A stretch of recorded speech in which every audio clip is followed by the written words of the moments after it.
Property prices are too high at the moment, so I'm going to wait for prices to come down before I look to buy. Interest rates are too high at the moment, so I'm going to wait for the rates to come down before I buy. Both of these are comments I've heard regularly over the last 12 months from buyers, which is very understandable because affordability when buying a home is the most important factor. However, the one piece of advice I'd give to anyone that is serious and looking to buy a property is this: time in the market is far better than trying to time the market. What are you really waiting for?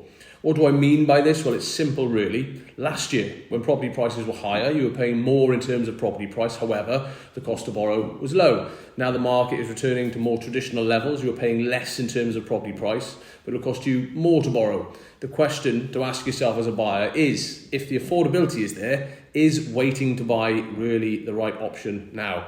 Look at any successful investor. The key behind their investments are to buy when the market is low or softening, sit on the asset and wait for it to mature, then finance the profits when the market's stabilised and suddenly you have financial option to invest again.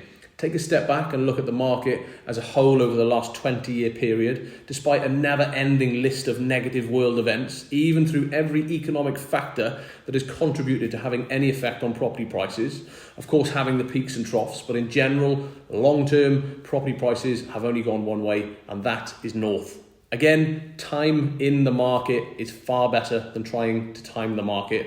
I hope this helps, guys, but as always, if anyone ever needs any further advice, don't hesitate to get in contact or drop me a message across any of my social media channels. Take care, and I'll see you soon.